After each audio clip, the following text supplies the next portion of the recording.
Okay.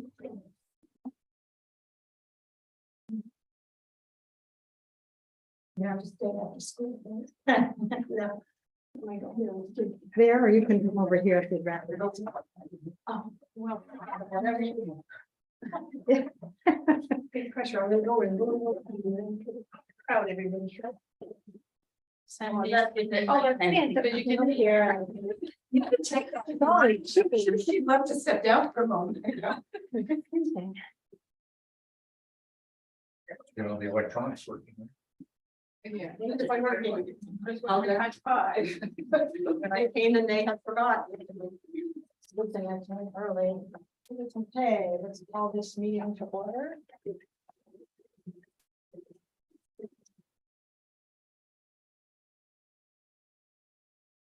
Okay.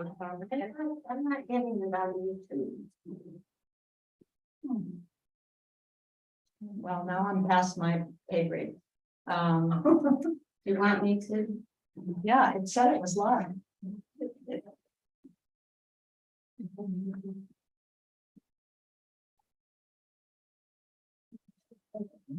Here it goes.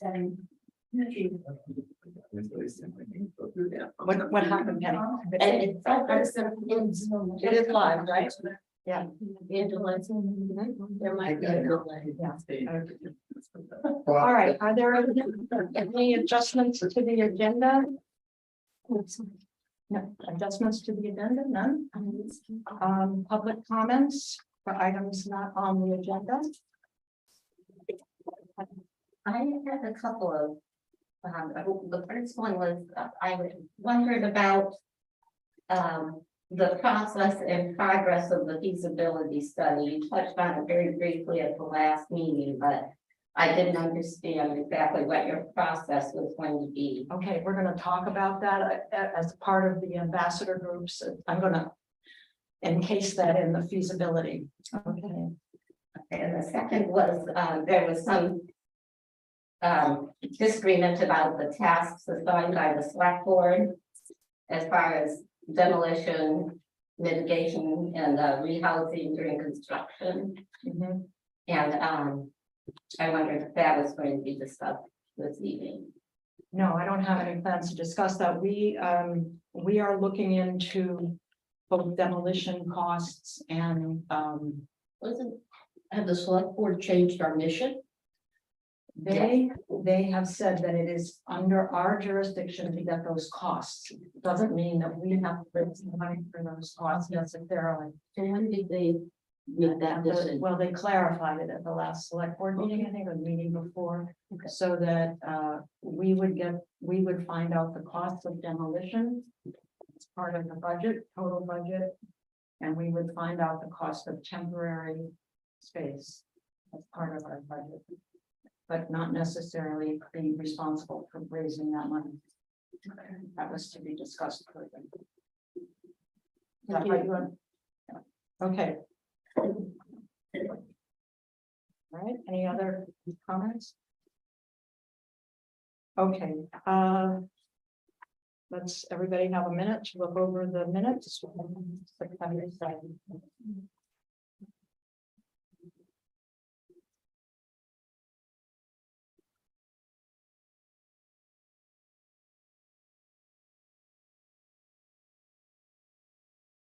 Other copies of that for us to read?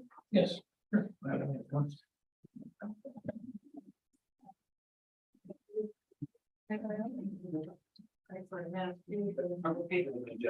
Yeah, I have. Okay, yeah, it's done in. I just wanted to read it. Sure.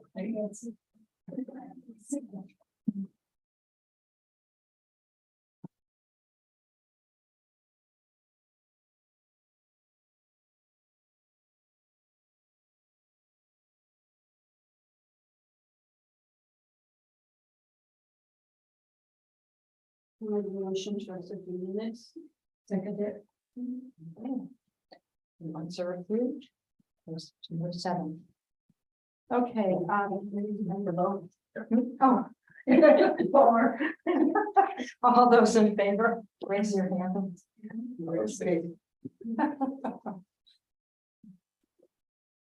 Okay, on old business, discussion about team building and mediation and how to develop. community members.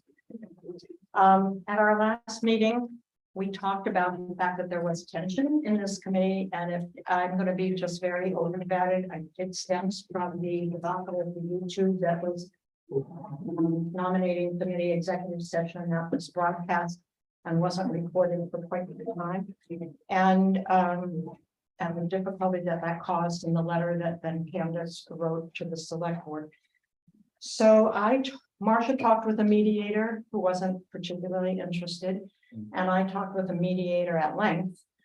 And I think what I learned, nothing totally surprising, I guess, but that he felt we should handle as much as we can, we should handle our problems ourselves, so we're all adults. So he's willing to do mediation, but he would want to do it with the four of us that were involved, you and the three of us, if we came to that place. In the meantime, Kate and I had a conversation as we were talking about other things. And we talked about the idea of developing committee norms of engagement, norms of conversation. And I did a fair amount of research, and Kate sent me some information. And so they don't differ greatly from group to group. You know, there's a kind of a common sense group of norms, but I've written something. The first norms are the ones that I took from about 3 or 4 different places, committee meetings, boards, company norms, that kind of thing, any kind of committee situation, government, not government, nonprofit, not nonprofit. And an example of one of the things that I was looking at is down below. So I just would like to pass it out to all of you. And I'm gonna read them, and we can have a conversation. I don't consider this, oh, is that here? There's another one.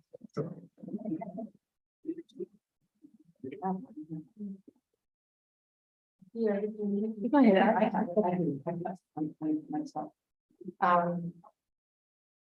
And if there's any conversation, I'd love to have it. I don't think this is a complete. It's not just these, we can make more, we can make less. I think it's a group decision that we have to come to, and then we have to agree to stick to it. And so first ones are fairly easy. Always have an advance agenda and start meetings on time. Okay, so we do that. Speakers will be heard one at a time and without interruption. It's difficult, but that's because everybody wants to make sure that they get their words in, and there are ways in which you can ask people. I can remember in one group team, we had a stick, raising your hand is another one. We're a small group, so just Raising your hand, and also, if we don't abide by it, just, yeah. This is a big deal to me because I've asked for it since day one. Yes. Because people interject without raising their hand. I've always raised my hand. And it's very hard to get the minutes if everyone's talking, but it also is rude. And when I ran meetings, I always clarified at the beginning of each meeting, and Jan can attest, one person at a time. And I would call out the person you weren't called on. They have it first, then the next person has it. And I think that's what we need to do, because I've asked for it before, but it doesn't happen. And I know what Candace said, that people want to talk, but we need to be polite, raise our hand and not jump in. So why do you think it's hard for us? Yes. I will just say, I'm really terrible at that, Laura, so I'm gonna apologize now. But you did say something really important, which is to clarify the norms at the beginning of each meeting. I think that that's a really important practice. To either put it on our agenda, so it's always there, whatever the norms are we decide on, but that we're always, and you're gonna have to call me out more, and I do apologize already. I just get excited and I start talking. But I will try not to do that now that I know how important it is to you. Yes, but actually, since I'm not the chair, it's Sandy's job. Yeah. It's It's my, it's not mine. I worked in teams where it's everyone's on the team's job to keep the norms. So I would wonder if that might be one of our norms. Whose job is it to keep the norms? I really like that idea because it doesn't impose on one person. It makes us as self-conscientious. Yeah, I like that idea. It hasn't worked in the past. I'm just saying because I have brought it up at many meetings and I remember the Yeah. one when we had it at Guilford Butler. Too many people were talking. I said one at a time and it never happened. So you can say it's a norm, but it's the lack of follow through. And this is what I want is follow through. so can we agree that all of us are in charge of this norm, that we all try to keep ourselves from getting over excited about talking next? Yeah. And, yeah, Jen. Yeah, I think we can all agree to support the norm, but I have to agree with Moira. I think you as the chair should recognize people. So someone has to kind of pick the order of speakers Okay. and So- control that order. So if we all try and do that, I think it would be awkward, but I think our duty as committee members should be to try and check ourselves because we all get enthusiastic. So that would be part of the norm that the chairperson would recognize speakers.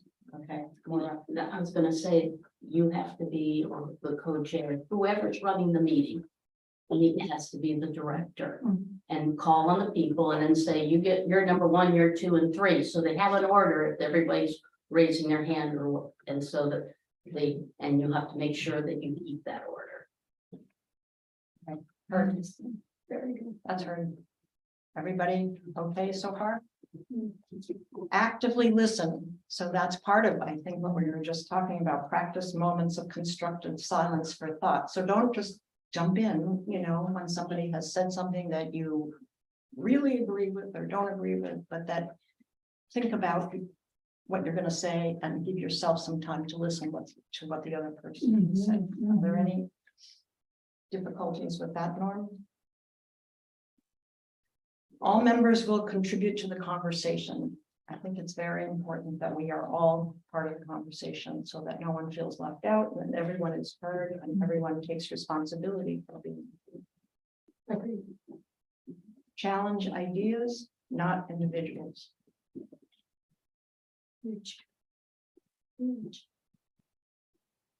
Stay open-minded to all suggestions. Seek the merits of what is being said by others. So we may disagree. We have the right to disagree. But asking a question would be better than criticizing. You have the right to disagree. You also have. And just to comment on that, if I could, in meetings that I run. I always encourage people to start their remarks with a question, even if it was to the person you're questioning. If you said, I think I heard you say, or do I understand what kind of, as opposed to just sort of injecting your thoughts, be sure that what you're going to say is in fact, be sure you in fact understand what was said before you. Yeah, it's part of active listening, but it's a good discipline, I think, to almost say, I understand you're right, you mean this, or and give people an opportunity to clarify if you need. It's just a thought. It's not really a norm, but more a practice. I agree with that, and it also takes away the sting of sometimes, again, when we're passionate about something. It can come across as maybe you're almost angry, but in fact, you just have this great idea, or you just want everybody to like it, so I like that idea too. Yeah. And that takes a little bit of thought before you start. And I think that's maybe where we're all at. You have the right to disagree, but you also have the responsibility of offering alternatives. So we should be seeking alternatives. And as we go forward, I think that's going to be a very important piece. Are there other, you can look through that list below and you can also go home. We're not going to vote on this tonight, but I think unless you're ready to vote on it, but I think it would be good to give yourself some time. You can also do your own research there's many different lists and some of them are very long. You have any thought? Oh, yes. I think there is one, I mean, from corporate life. When you have a problem about something, you go to your immediate manager. So in this case, it would be you, instead of going up several echelons. So again, if we have disagreements, so forth, we need you're the first recourse. So what would that norm be? How would you, I mean, hopefully if it's during a meeting, we would do that in the meeting, right? We would be able to address it. If it's something beyond that. Yeah. I think. Let me see if I can compose this, your question back. If I heard you correctly, you were saying that we should go to Sandy then, if like I had an issue or something. My first inclination would be, and it should be, in my estimation, go to the person, but not in a public scenario, on the side, and not attack the person. And then follow up with, and I would like you to know that I am going to also speak with Sandy about this. Because sometimes that opens a dialogue that could very well resolve something immediately. Yes. I think that's a great add-on to what Catherine was saying. I think you're right, that we always should try to resolve issues between individuals and then go to the chair. But I think what I heard Catherine, it's just keep it, within the committee first. Let's try to resolve things in the committee first. See it? Yes. I think to add to it being, having been in corporate life for 20 years, is that the problem with two people, there isn't a person that's a witness. And so in my book, you want to have three, a witness, because what you say and what the other person say, you might not hear what they're saying. But it's kind of like when you go to the doctor, you need an advocate. So it would be good if you do that, because what Catherine is saying is she wants to be a chain of command, is what they call it in corporate life. You go to your manager, then if the manager doesn't have the right answer, you go to the supervisor over the managers, and then the vice president of operations and onward. But you need that third person that was hearing both people, because if someone comes up to you in the car and said, you said this and I don't like it, red lights go on and they do not hear everything. But if someone else said, hey, I need to talk to you, but do you mind if Kate sits down with us? And then it makes it a little bit easier. That's just my 2 cents. Yeah. I think that works great, and I certainly like the way that you pose the latter of the two options, in the fact that if we have a disagreement with somebody, first of all, our words should not cost anyone.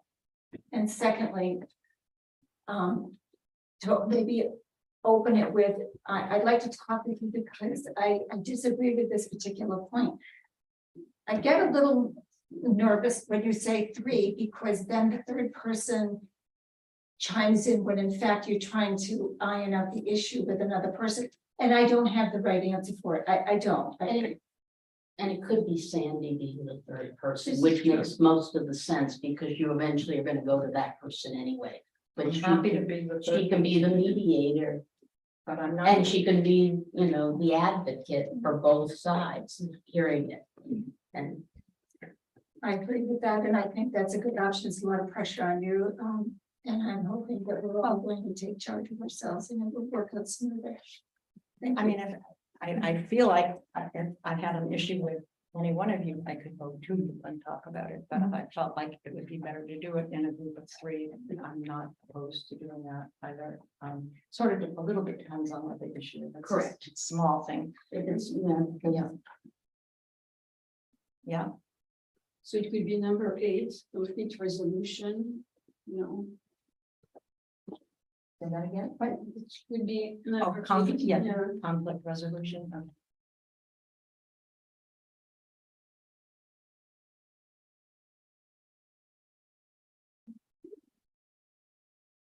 Okay, Teresa, I'm sorry. yes, I know. There are two down below that I thought maybe we might want to discuss unless you want to move on. no, I want this to be, Uh, I want us to agree on this. And I think this speaks to what Jan was saying, that and they're not numbered, but it says all members should be mindful of the language used in discussions. Taking a beat to think before you speak. I don't know how to put that into a concise norm, but the part that I really like about this is in contrast to a deficit minded. So you're in a solution oriented mode where you're willing to make sure you heard other people and you're open-minded. I guess the open-minded, maybe that covers it. But I do like that to capture that thought that, the way you come to the table, it has to be mindful, I guess. And then the last one, the very last bullet is once consensus is reached after deliberation, council committee members will support the group's recommendation. This, I think, is super important. I use it a lot in my work. The parking lot conversations, I didn't agree with it. That's all should be said here. And then once we have aired everything, we decide and we move forward. Is my recommendation to add that one. Okay, so so let me just go back to the other one with you. So where it says members are encouraged to use an asset-minded approach that focus on what works and how something can be done as opposed to a deficit-minded approach. Is there a better way? I don't really know what all that means. Well, I think I maybe was just Oh. clarifying number 6, stay open-minded. I think that's I think that covers it. Yeah. To be open-minded, you can agree to disagree, but you move on. Yes. Yeah. And you're not going, oh, that can't work right away, right? That's not. So I think we're covered for that one under number 6. I think that I just wanted to reiterate that I do think that's, If you, on second Good to thought, be if mindful. you come up with a better way of saying number 6, I would be interested in sending that out to everybody too. And then once consensus is reached, I think that's really important in any committee meeting that you're in or any group in which you come to some final conclusions. You can't just walk out the door and say, I don't want to do that. So I think that's a good one for sure. So that would be number 9, and maybe we're going to revisit different languages. Could you restate that, please? What you just said, especially. About number, 9. about that last bullet. Yes, please. So if you're in a committee and you and we vote Yeah.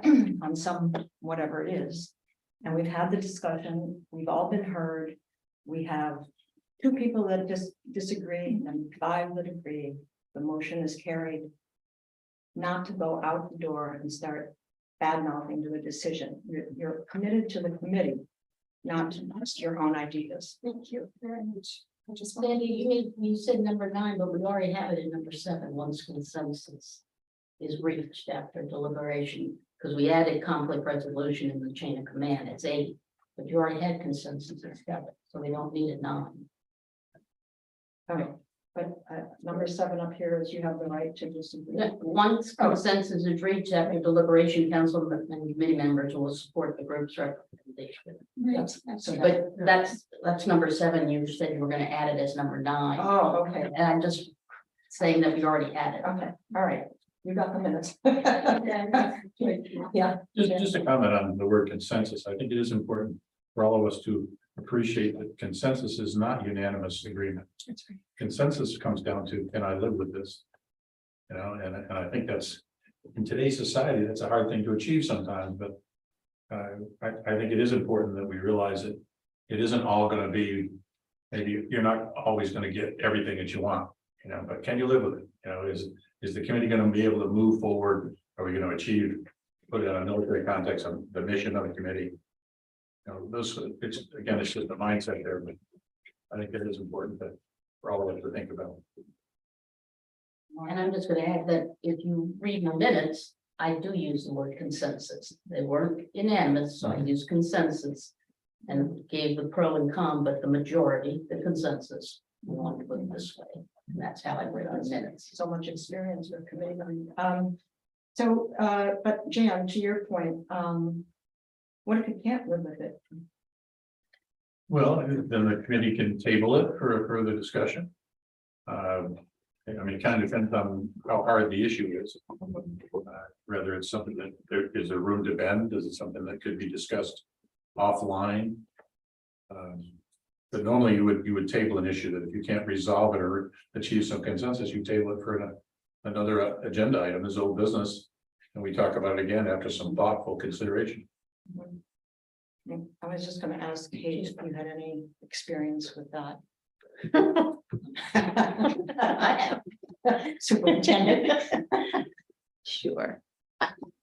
Yeah, I mean, sometimes there's more research that has to be done. I mean, yeah, you come up with an action plan. What are you gonna, if you can't resolve it, you have to come up with an action plan to figure out what the problem is and resolve it. So we can do that. I don't think that's a So we smart. shouldn't be smart taking a people vote around. if somebody is adamant. I disagree. If the consensus is 6-1. And that's the vote passes. We don't have in our rules that say we have to have unanimous decisions.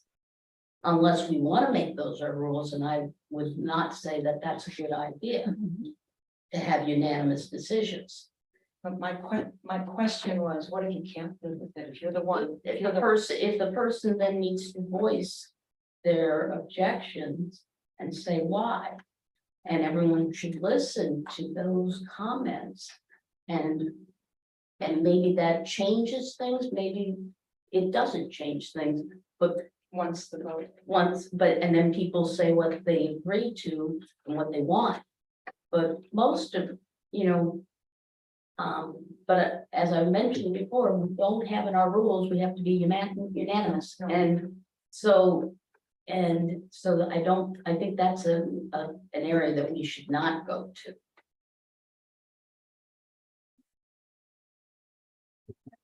I want just last clarifying question, because I was working off the top 7. Mhm.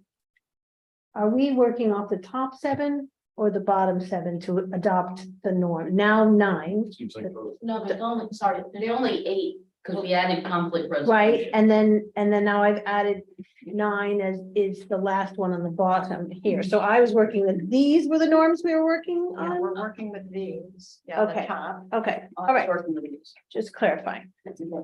Yeah, these were just taken off the internet from some other. Yeah, they are kind of. I had like 5 different things and I was.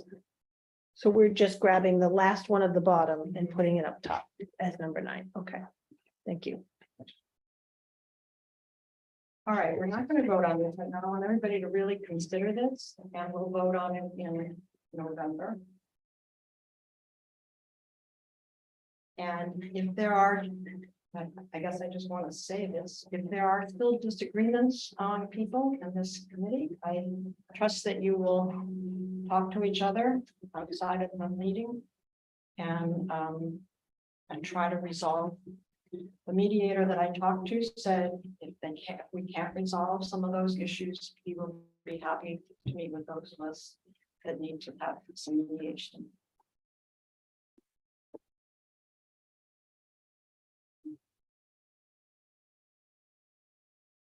Okay, I had asked you this around ambassador meetings, but and I had asked you to think about dates and I was preparing an outline of what to do at an ambassador meeting, but I've talked with a few of you. And there's some feeling that we're not ready, we're really not ready on a couple different levels.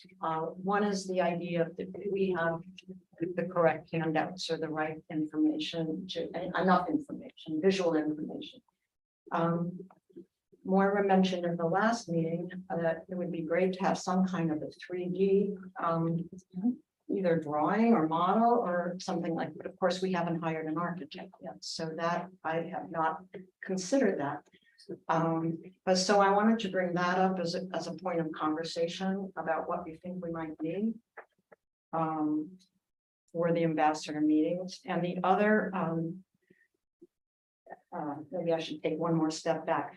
Ambassador meetings are part of the feasibility study. The goal of the ambassador meetings is to develop a list of citizens who are in favor of the project not to count people but to bring people, neighbors, friends into your homes, each one of you. And talk about the project, which means that we all have to be behind the project. So that's one issue that is there, because we are about ready to move into thinking about fundraising. So this is part of really being a part of a team that's going to move towards fundraising in the long picture. And so ambassador meetings are one part of the feasibility study. A second part of the feasibility study is a donor, developing a donor list, which Catherine has made a valiant beginning. And I think I would like to see that we have a couple people working on that with her. So a subcommittee for donor. And there's a couple of processes, we don't have to go into them in depth, that one does to screen people and to make a list, including people who have been big givers in other areas of their life, or people who are very committed to town programs. So there's a couple different metrics there that we have to go through. And the third area of the feasibility study is grant research. And we've developed at the beginning of a list of grants, but it's not about writing grants right now, it's about researching them. And I'm on a couple of different grant listservs, and one of the things that has been recommended to me is if we develop a couple people that are willing to do the grant research, and there's a board member that wants to do this as well. So it could be a committee that included a board member from the auxiliary, or it could be another citizen in town who has a lot of knowledge about grants, but doesn't want to be on a committee. That is perfectly okay for us to do. So I'm looking for people that would be interested in grant research. And then the final part of the feasibility is it's kind of a subset of the feasibility study, but we must write a very sharp, concise case statement. And that I think I gave the beginning of my case statement a number of meetings ago, and I haven't really revisited it. But that's something that we use internally for ourselves, so that we're all on the same page and we're all speaking the same language. And but we use it in grants, we use it in presentations. It's got to be something that you could kind of speak off the top of your head about if you needed to do that. So those are the 4 areas that I consider the goal of this committee over the next few months. But Catherine's been doing this work on giving, and I thought I asked her to talk a little bit on why she doesn't think we're ready for the prime time. book club of the month. So I had that book in my shelf. It's the Generosity Network, and the subline is New Transformational Tools for Successful Fundraising. So the book is actually 10 years old, but it's still considered, very valuable. So I read, because I've never done fundraising on such a scale, so I feel that I need to learn a lot. And everything I had, assumed, we'll have meetings, we'll hand out things. It's like cross, no good, no good, no good. And the points, I'm only a third way through, but I've taken some notes that I'm going to share with you if you don't mind. And one of the essential points is essentially that the most important aspect of fundraising is to create human connections with people, okay? Engage both their head and their heart. So if we want to interest people, we have to appeal to their emotions. It's not presenting a floor plan. It's not saying, we're gonna have 2,500 books in the library. It's more a vision. And the vision and feelings and emotions, we need to appeal to all that. And if we are to do that, we ourselves need to have a passion for the new building. And it can be we all come from different backgrounds. So why are we so interested in a new building? What's making us tick? And essentially, so the four realities of giving, they say it's emotional, it's personal, it makes people happy, and it's social. So their motivation to eventually give for a new building may be very different from our home, and that's okay. And the whole point is to try to offer a vision broad enough that people will be able to connect, and for us to understand how they connect to that vision so that we can build a relationship at that point. And those relationships are going to take work to maintain. It's not a one time, it's continually appraising people about what we are doing, what's our progress, what our obstacles are, and so forth. So communication is essential, and it's, not the yearly appeal. It's pretty much every month that we can, at a minimum. So how do you talk to people? That's where the personal narrative comes from. And the advice to start with the story of self, followed by a story of us, followed by a story of now. So the story of us, of self, is a personal story. It's like, why, did you experience something? What are your values? Engaging your own values and your own experience to explain your past with that project and why you're committing your precious time to it. Then the story of us is, how do you link that to the community at large?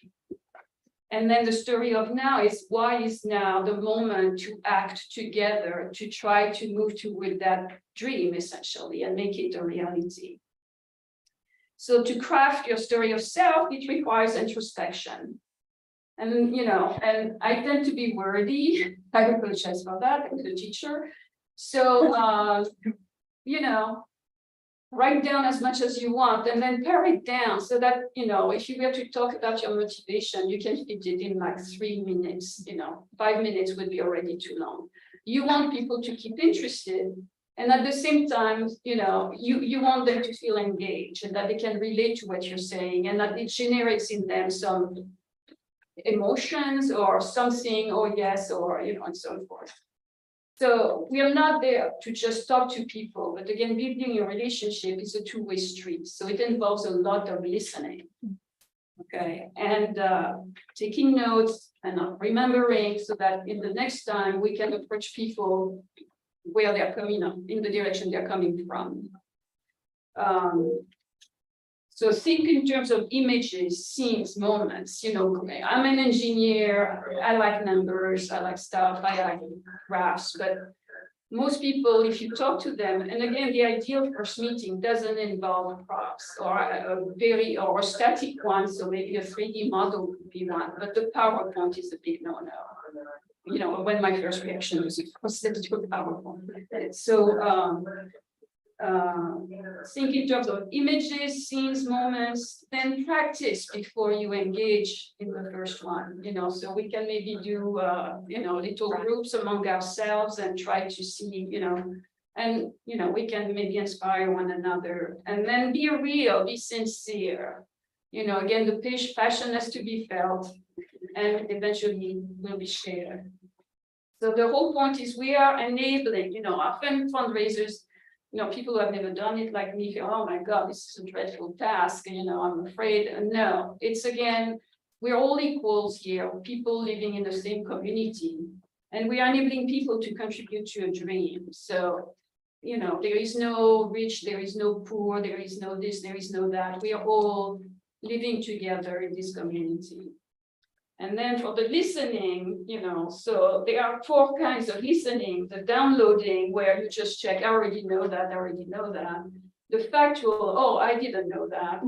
The empathic, oh, I know how you feel. And then the last one, which is really important, which is the open-minded listening, and listening from the field of possibility, they say. So it's like where you may suddenly have an idea from what people say. You listen so carefully that, again, you can have a ha-ha moment, and it creates a connection, an idea, project, anything, but that's the important kind of listening. So that's where I am at, but there is, there are all kinds of useful information, so I don't know how we can explore that further. I can try to make a presentation. I ordered another copy, so. I You highlighted can start sharing what this. spoke to me, when I'm reading this, and I'm happy to pass it along when I'm done. So obviously, I'm busy during the day with my job and other things, so I don't read very fast. I have only 100 and some pages done and 300 pages, but I think it's worth a read so that at least we have an idea, on the same basis for all of us. I think that would be good. If anybody has read another book, on the topic and was inspired, please let us know and share it. I just have a comment that some of the stuff that you mentioned, we've already done, that we can add to our paperwork, because we all made statements about what the building meant to us, and everyone, and we have those, and then we combined them, so there's been little bits and pieces that we did here, and like going back to the grant research, long ago, we sent in all the names, and so we need to get a concise of all the information we've already done and put it in little buckets, and then get committees to work on these buckets and say, Yes, we're gonna work on this and we're gonna do this, because it just sounds like we're hopping from one thing to another, and we've done some of the research, but we haven't brought it all together to be in a direction. May I answer? sure. So, yes, we have created statements that we all agree on, but when I mention the story of self, it's not the group story, it's actually your own. What drew you in? And, because you're going to find people who are like, oh my God, I want the best state-of-the-art library, and, they connect to that component. Others is no, I want, a place where I can have play mahjong with my friend and have a great cup of tea in the mix. So you need to be able to talk to everybody's interest, and, you can mention your own and then elicit actually what is your idea of that. When I wrote my statement, it was a personal one, connecting people, all ages, blah, blah, blah. So I did do it from personal, because that's the best way to write a statement like that. And I think other people did, maybe they didn't, but all I'm saying is that we have some building blocks that we need to get all our blocks together and do. And so we're not redoing things we've already done and then build on to those things. Well, all of you, I want to get back to the 3D thing in a minute, but all of you have one of these or not have one of these. Okay, this is the packet that we gave to prospective board members. I'm going to give anybody who doesn't have one now and ask you please to. Does Jenny want you, Marshall? I do, I think I left it too, I didn't think. Yeah, no, I don't think we gave them out at first. I made a bunch of packets. I think I did. I went through Any changes? no changes, except I put the visual handout at the end. I gave it here. You should, Oh, I don't have that. you don't have one? I don't have that Here, I don't. did you get that? Thank you. All right, so one homework assignment is to please read all the information. Right. And I would say, just following up on Catherine, and then another homework assignment is to write that personal story. As if, why this is an important project for you, why this is an important committee, why you want to do this for the town. And as Catherine said, don't go on and on. I mean, write a lot, but then pare way down so you can, it's your elevator speech, that you can say. That's a no word. Elevator speech. Because it sounds so canned when it's like, But having worked with a grant writer, there was always an elevator. You always have, you just don't call it that. Yeah. And then to Maura's point, and I don't know how the rest of you, I I personally felt I was capable of walking into a room with people and talking about this. I've been dreaming about it, but I had to hear that I wasn't ready, yet. And that other people had other things that they felt that they needed. I had written up for tonight a thing to give you about how you should, present. I ran it by Kate, we did that, some brainstorming. But I didn't have that personal story in there, so that needs to come first. I have an example of an invitation you can email or say to somebody on the phone to invite them, and I'm envisioning it. Really, I love all the conversation you can give me. 6 to 8 people that you're going to invite either on a Sunday afternoon or for tea at night or whatever, however you want to do it. And that 2 of us could do that together. So one person could take some notes and then a response card from people to say, because we're looking for language that people are using to say, this sounds so exciting, or I think this is going to be really hard, and whatever it is, that we get that kind of language from people to use. The board of directors, which I'll talk about in a minute, we're going to start developing kind of things to send out, letterhead and other kind of social media and postcards and that kind of stuff. So we're going to be developing that. So there will be a combination or a collaboration with directors to keep this kind of going and communication between us. So I will send that out to you once I think we've done this other work.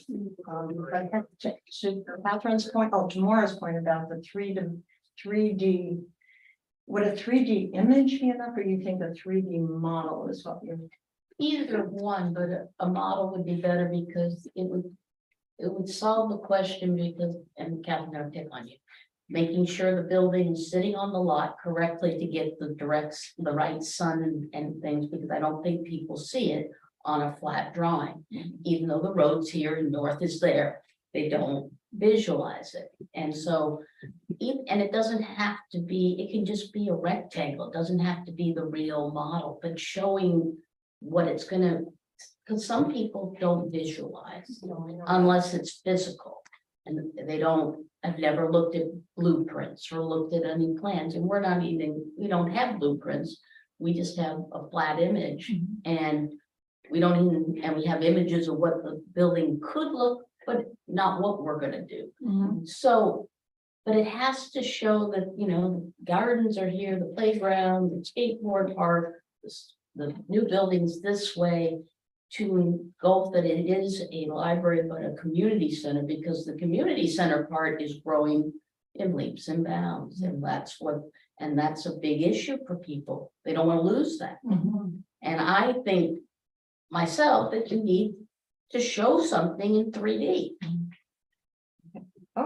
Yes, I concur, and we have talked a little bit about that too. I also believe that, we have pictures of the rooms that a lot of us had said, oh, this would look good that way, and then have the tables looking this way and the computers facing that way, and this will be a shower.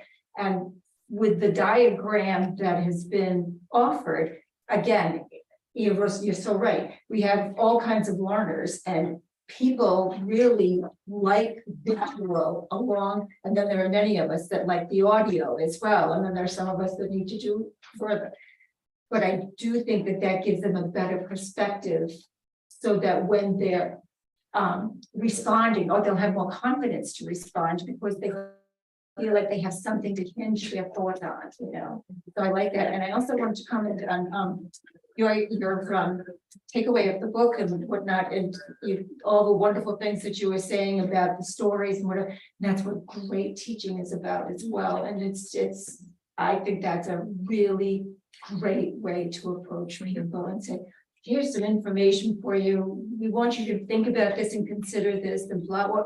But we also talked about formatting it so that we also had a consistent piece with our own words in it, of course, but for each of us, and we have our own ambassador meetings. Yeah, that's what I was putting together, and I will send that to you, a format. So that I put together a sort of sample schedule, so it would, within an hour, you do the welcome, you do the personal piece, you do some fact, yeah. I think, yeah, we're going to talk about that, eventually remodel it. You know, I'm not too, So I don't words, because, you know, I do believe we need to engage in conversation and get to know people. Yes. And then eventually draw the 3D model to say, okay, you know, this is what it would like to start putting bones around the, you know, imaginations, around the visions and so forth. But talking about the history of where we are, you know, to me, that's not relevant. Okay. And that's, I think you have the next, and then Marcia.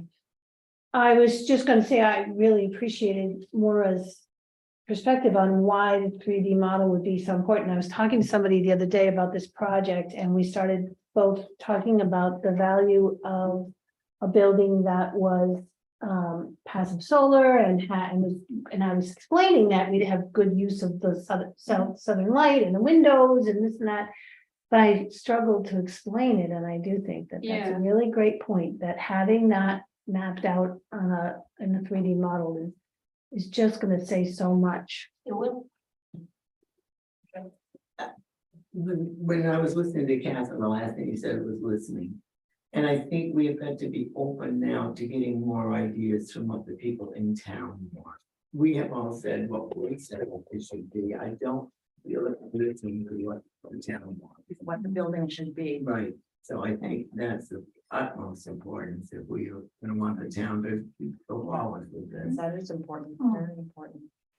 Yeah, Candace. I'd like to speak to that and the fact that, I agree with what you're saying, and the thing I was thinking about is, when I pulled up the article, I think it was last year, about how to build a new library in a town, small town, and they were talking about their committee, and the one thing that you're supposed to do is remove itself, which is, we've all admitted, it's very difficult, you know? So we have to think about that, and the rooms, I think people need to see that the rooms, you know, well, like, what happens if we take this large room and we move it over here and you put the computer piece here? And so you can, it's almost like we need to make big Post-its, you know, of the visual, not words, of the rooms. And if we move it over there, we can say to the person, okay, well, now here's the central desk. But if you're having this particular play group over here, and then you've got the quiet room on the opposite side, think about how that might work, whatever. So that's my option. I don't know if Kathy was. I just wonder, and I'm new to the committee admittedly, but I thought that's what we were doing in the fall when we, earlier in the summer, when we had those 3 meetings. Yeah. Wasn't that for people to provide input into the building? Not that I don't want to do it, I don't want to get stuck in the same place either. Catherine? I agree with all this, and I think this is not the time for that kind of conversation. Where we are, again, is after the feasibility study, so we are there to generate the appetite for the new building and generate the enthusiasm for the new building. Okay. You know, and we can mention all the positive aspects that we are firm on getting into it, but then the final layout, that's definitely after you know that you have enough money to do something. And I think your point at that point is, that was redundant. I think to your point that additional community input when there's an architect involved would be really. Yes, I agree. after that. Maybe it has to be before then. Before an architect. Well, I mean, I've worked with architects getting to change, and you can spend thousands of dollars revamping your plan. So, it's like But go that's in the to know what you want, pretty much. Yeah, But I have worked with architects too, and I know that at the point that I am working with an architect, I have a pretty good idea of what I want. So I hear that.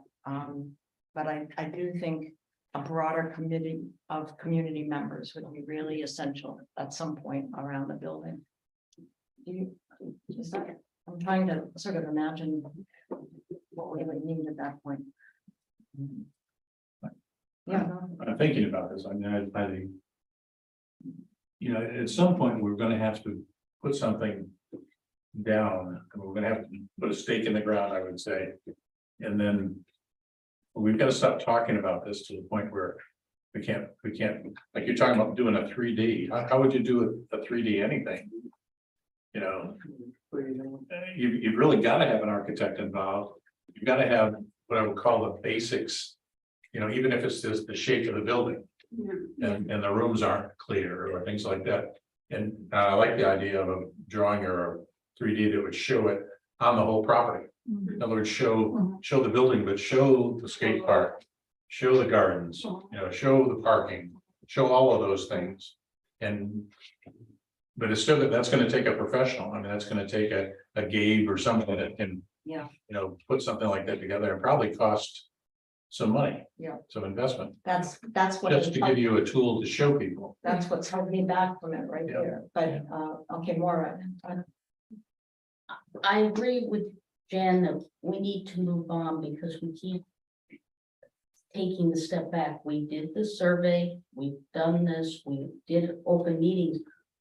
We need to move forward and not keep going backwards. Once we get fundraising, and when I say a 3D, it's simplistic, you can just put a box on it, doesn't mean it has to be this correct. But that needs to be shown. However, once we start raising money and have an architect, or as I mentioned to Sandy, getting a student that's needs a project for his architect class, having students work on it and do something to help us. Maybe that's one route for the preliminaries. But once we know we have the money to do this and we have an architect working on it, then you show your plans and people can say, oh, I like it or not. But this committee is tasked with building the building and fundraising. People, if they're open meetings and people can come.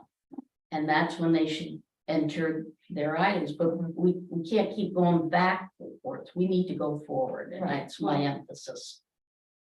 Yes, I do agree with that. I just think at the point of building, we're gonna need more people, but I think that's. So here's this idea of maybe, I mean, I have a friend who's the head of the architecture department at Mass College of Art and Design. I mean, maybe this could at least be a student project to do a 3D drawing that encompasses 6,000 square feet and two major spaces, you know, a library and. I mean, I can only ask. I think the kids over at Midcoast School of Technology are probably using CAD and they could at least do And that. that's not a other final, one.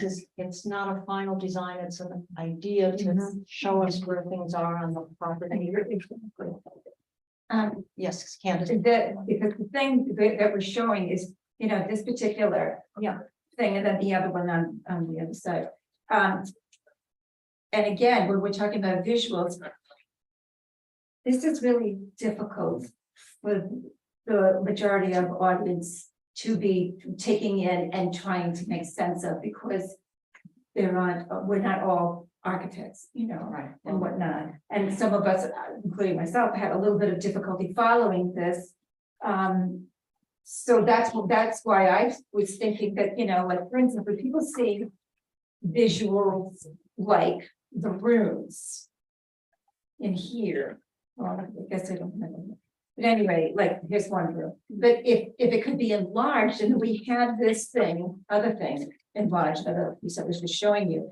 And then say, okay, well, this is a possibility if you want to try to imagine what the rooms, and you just put it up there. It's almost like it has a post-it something in it. Maybe I'm just inventing something that doesn't exist. Yeah, the architecture students, that's what they do, that, you know, cut their paper and glue and put it together. Okay. And, you know, they can do one. I mean, we give them the program, that we worked on. We give them the plot, you know, again, with where is north, where is south.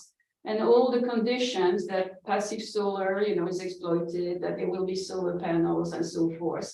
And then, you know, please develop a model, 3D, where the roof can come up. So that you can see the interior walls and so forth, and then people can see it in 3D. But, you know. Win that on. That's Well, I think really. what I would like to do is first call Gabe, just to tell him what we're talking about and see what his advice is about this. And then if he thinks our ideas are good, to call Midcoast Technology or Mass College of. I do both. I do both. Both? Yes, simply because Okay. two different sets of ideas and because when I took an architecture class in prep school, we did community projects. Yeah, well, And that we had to go find them. So here you're offering them something. well, it would be the advantage of the technology school, because it's in the community, Mhm. you know. I only mention Nassau because I have a friend there. Yeah. But they also look for community-based projects as well for their students. Would you like to work on that? Okay. All right, you're working on.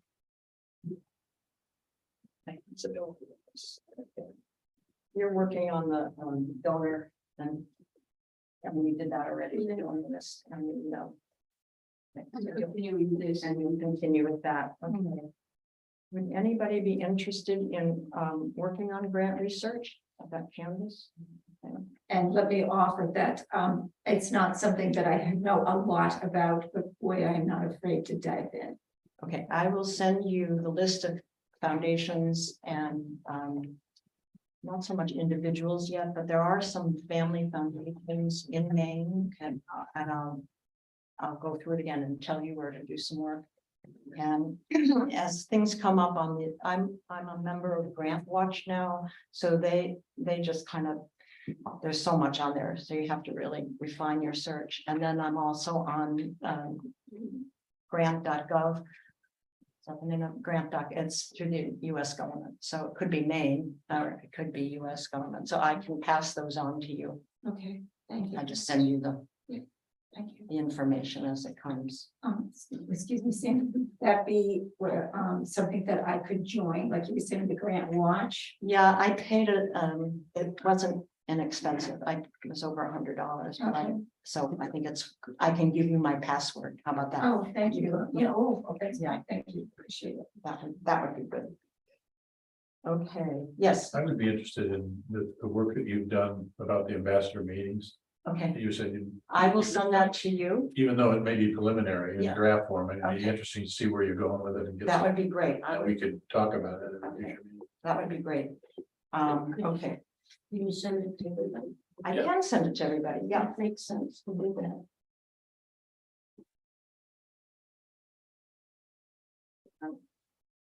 And Look, I have- I'm the only one without a I job. have a case statement Oh, that I'm sure. working on, so maybe you and I can work on this. Okay, sure.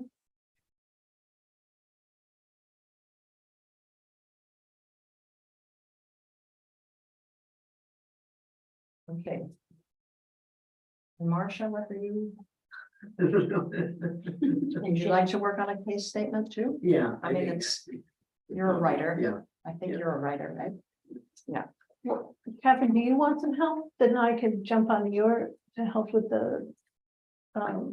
I don't know, I'm just thinking, you don't need three I on need it. to make some calls and then get a presentation with the Gemini for the software, you know. Yeah, and we said we were going to work on the team. Oh, maybe you goals. two should work together on that because, Yeah, because you're gonna work together on further. I'm happy but you don't need three on the case statement, but you know. All right, then I'll work with Marcia on the case statement and you guys work on your. yeah. Because there's some other screening and stuff for the feasibility study. Okay, so hold on, then you can. The thing's not doing the case then. Okay, so Marcia and Sandy are. All right. And Tate, you're helping Catherine? Yes, Yeah, Okay. some more donor research. So Marcia, what I'll do is send you what I've written so far. And it's not meant to even be refined yet, but just like, you need more here, I don't understand this, or, you know, we should think about that. It will be the boilerplate for grants in the long run, but it's also something that we all have to agree on. You need to know. I'm And glad- Jan has a Yes, Jen, I'm glad to help with that too, you know, please. I can send that to you as well. Yeah, and yes, go ahead. I was just gonna add, how would everybody feel if we tried to get an aerial photograph of the property? Mm, Yeah. Well, I don't, but Jeff Northgrave does. I know someone has a drone, so. Okay. Yeah. That'd be great. It would be nice if we could get kind of the whole, I mean, I know we've got aerial photographs for the county and the town, but I mean, just of that property. I think it's a good idea. I do too. You know, somebody has a drone. might be cheaper. I would go to Jeff. Yeah. Yes, and it looks efficient. But good job. I think that was. a great thing. Okay, we all have homework now, right? Um. I was at the last board of directors meeting in September, the third week in September, and so, we're working on getting the 501c3, what do you call it? April? That's free. No, I mean the process. I'm thinking of. Yeah, the the process. creating- You're applying for the 501c, sorry, my brain, you know. Applying for the 501c3. The certification. Huh? I thought it was already recognized. No, No, we're recognized in Maine as a Oh, yeah. nonprofit, but we don't have the IRS 501c3, and that takes a process. And it's a- they had to have a board to approve the bylaw. Bylaw. Yeah, we had the bylaws and. And you had to have officers, all that was preliminary before it go. So, the other piece of, So I'm just sorry, so you've applied, we're applying for it now. Getting our EIN number, we're getting a bank account, so, you know, we can start doing stuff. And, and the select board still has one more member to nominate to the board of directors. And, they have asked for our help, so I have asked the nominating committee to meet one more time. We still have some names that we had gone through, but we might have new ones. And one thing that could happen in the long run is as we get community members involved with some of these other things, that then we would have new board members coming on board at some point. So, I mean, as people get off the board, new board members would be available. Mhm. So, and then I don't know, is the library going to propose a board member? Penny? Is the library going to nominate? I would like to find somebody that have. Use this. You know. It's going to come up again at our next board meeting. Yeah. Okay, so I know John is asking, and You have any candidates that are active users of the community center library? wait, we might, I didn't understand what it's about. active members of the community center library that are names on our list for potential board members. Penny wants to have someone that's actively involved. I think we might have one. I think we might have one too. Yeah. All right, so we'll go through that. And we'll, if you have any, I'm looking for one, so if you have a name, you can. yeah, I mean, they have to be in favor of the building. The building, so that's Why? because that is a requirement for the board of directors. It is. Yes. Okay. Mission of the committee. Well, I think that was the mission that the select board made when they created this committee, that everybody had to agree that a new building. And that was when Jeff Northbridge wrote out that information when asking for volunteers for the committee. And also the bylaws say that. Denise, as well. Question, that's all. No, it's a good question. That's why I was answered. Okay, and then we talked about having a joint meeting, at least for part of our next meeting with the board of directors, so everybody knows who everybody is and who's doing what. And we might, do that on a quarterly basis, get together and share information, or we might, one of your committees might have a board member who would like to be part of that committee. So I think that would be the conversation, part of the conversation at our next meeting, and we'll go over all this information and try to get us close to knowing when we're gonna start our ambassador groups. Is that on the 16th? When are we meeting? When are they? It's the first week in November, and I think it's November 2nd, maybe, November 2nd. November 2nd, and we're meeting here at this time at 5, At 5? because it's The joint meeting. It's helpful for me to have somebody from the office set up a computer, and then I don't run into problems as they did tonight, so. So it's gonna be at 5. On Tuesday. Could we make the regular meeting at 5 from now on? I think We're getting into winter, so if you No, can it's a do it. Tuesday. It's a Thursday. I think it's a Thursday, November 2nd. November 2nd is a Thursday, Okay. because we always meet on the first Thursday of the month. All of a sudden, We're all gonna be here at a different night. November 2nd, Thursday, with your Halloween mask. And 5 o'clock, just because if the office goes home before we get this, and I come in to set up, if I run into problems, I can't do it. So to my request, Kate, would you be able to meet every Thursday at 5 when we have the meeting, or is 5 too early? Oh, Every, no, not once month, when we do meet for the what committee. are we gonna do, Catherine? Yes, 5 is fine, usually Okay. fine, yeah. Well, we're getting into winter, so we might as well meet a little earlier, yeah. Okay, so we agree from now on. I make the motion that we. Great, yeah. So it's recorded, I'm just putting it in the minutes that it's gonna be at 5 o'clock, new time. new time, okay. So everybody know what they're doing this month, because our minute taker has it. I have some of it, but I don't have all of it. And I will send out what I'm supposed to send out.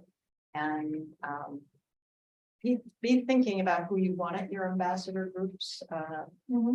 I'm thinking about people in my neighborhood, people who I have talked to, but don't really know for sure what they're thinking.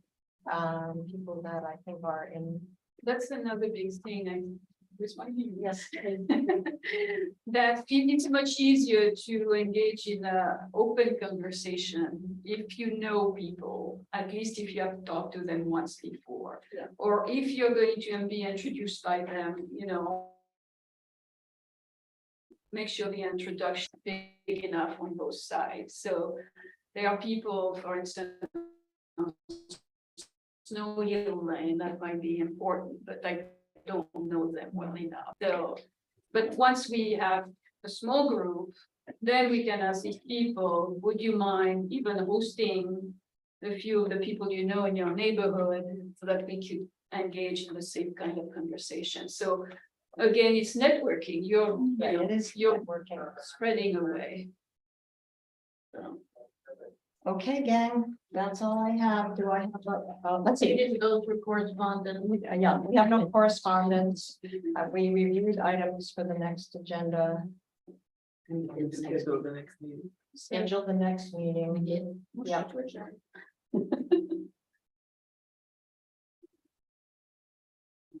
Motion to adjourn? Yeah.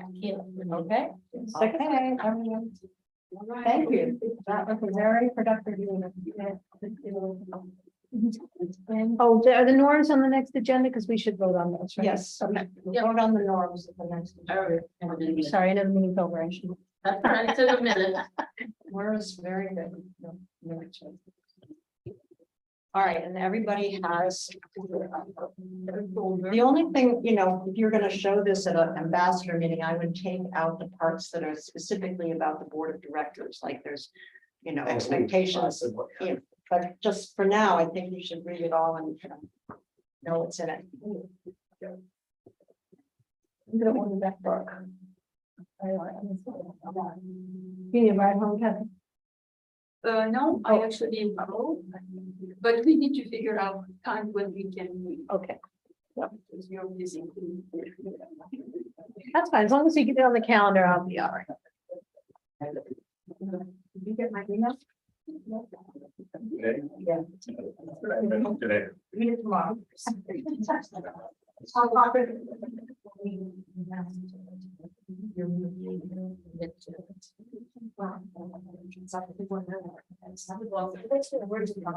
Yes. So I'm just, I work every day. Yeah. Usual. Yeah, and then, most days, I'm done with. Too much paper. Or, and I think also back here. Okay, so actually I work 4 days a week, so my Mondays are off. And so we could meet Monday would be good for me, like personally or Yeah. something, you know, because I can show you what I was. Yeah. And when you know. You'll let us- Yeah. Thank you very much. And.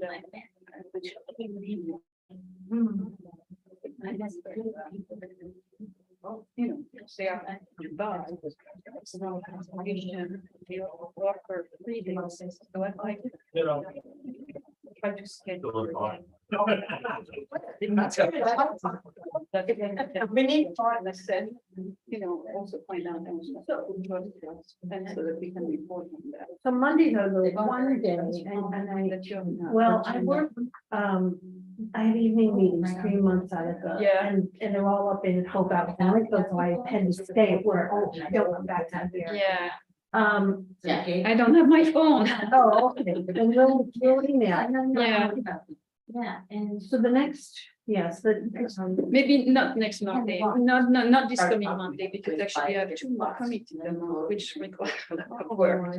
Like all my committees right now. Are we still recording? Are we still recording? See what I mean?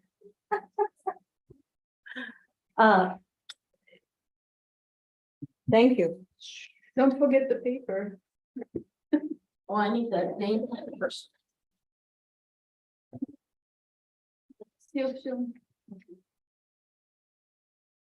There we go. Is that done? close the Yeah, whole there's thing. Catherine still, Are we still recording? So Is that caution? I don't know if I'm off of Zoom. Well, check down below. You see the Zoom icon on the bottom bar, Where? on the 2.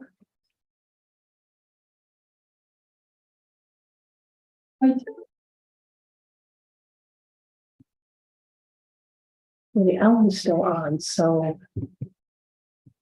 Because I didn't turn it on.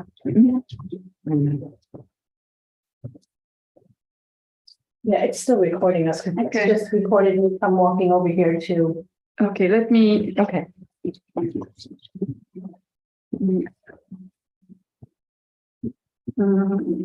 Thing is, it says the surname Goffin. Be the West. Into job, counseling, for the counseling, She tells you. so it's GOSLEN.